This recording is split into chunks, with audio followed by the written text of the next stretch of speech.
Hello everyone welcome to my new video. र आजको नयाँ भिडियोमा तपाईँलाई कसरी मैले चाहिँ तपाईँले आफ्नो युट्युब च्यानल सर्चमा ल्याउन सक्नुहुन्छ भन्ने बारेमा सिकाउन गइरहेको छु। जसै मैले यहाँनिर युट्युब खोलेर तपाईँ चाहिँ मेरो च्यानल सर्च गर्छु। च्यानलको नेम टेक्निकल गोविन्द है त। टेक्निकल गोविन्द सर्च गरेँ, यहाँनिर चाहिँ देख्न सक्नुहुन्छ तपाईँले चाहिँ मेरो च्यानलको नाम सुरुमै छ, सब्सक्राइब गरेको छ। अनि यहाँदेखि स्क्रोल गर्दाखेरि तपाईँको चाहिँ अरू पनि च्यानलहरू छन्। जस्तै यहाँनिर देख्न सक्नुहुन्छ टेक्निकल गोविन्द भन्ने छ। त्यसपछि अरू पनि होलान् च्यानल, यो देख्न सक्नुहुन्छ टेक्निकल गोविन्द शाह।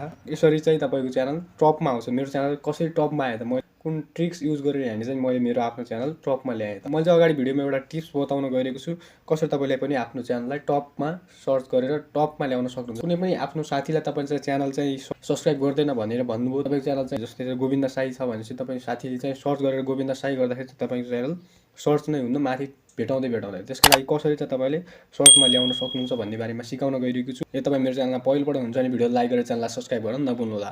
सबभन्दा पहिला तपाईँले चाहिँ आफ्नो गुगल क्रोम ब्राउजरमा जानुपर्ने हुन्छ। जस्तै यहाँनिर ओपन गरेँ मैले, र त्यसपछि तपाईँले चाहिँ आफ्नो एउटा कुनै पनि खाली गुगल क्रोम ब्राउजर हेर्नुपर्ने छ। यहाँनिर चाहिँ सर्च गर्नुपर्ने छ युट्युब स्टुडियो भनेर।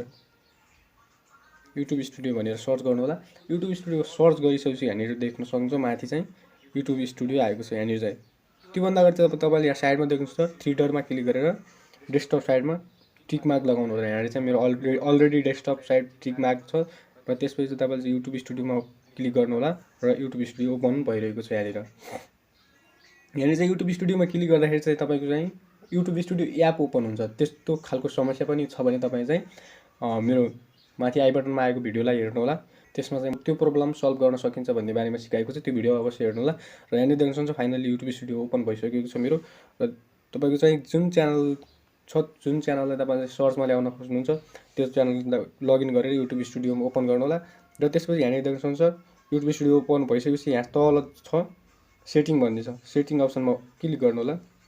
सेटिङ क्लिक गरेपछि देख्न सक्नुहुन्छ यहाँनिर सेटिङ भन्ने प्याटर्न ओपन भइरहेको छ।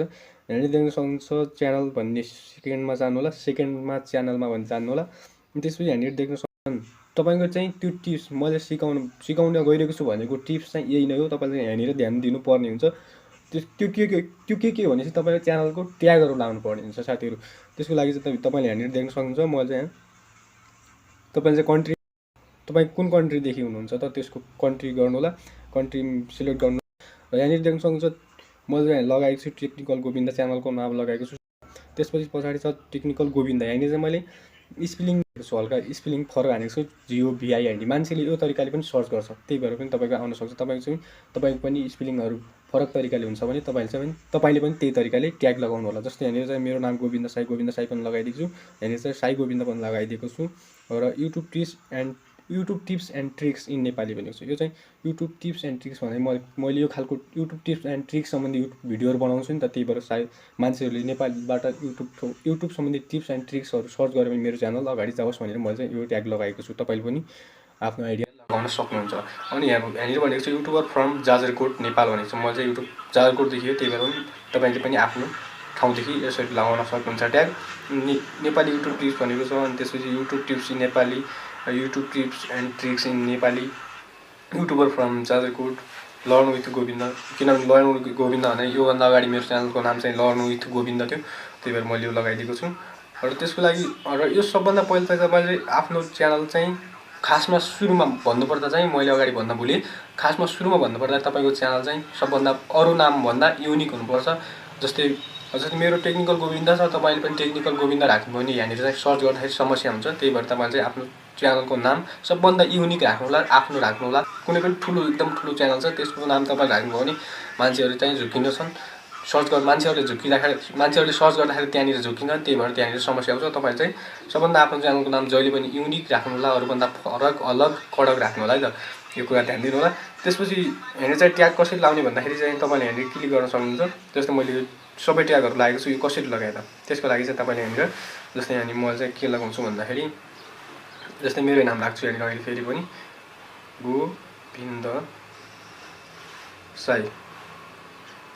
यति गरेपछि तपाईँले चाहिँ इन्टर गरिदिनु होला। इन्टर देख्नुहुन्छ यसरी इन्टर भएको छ।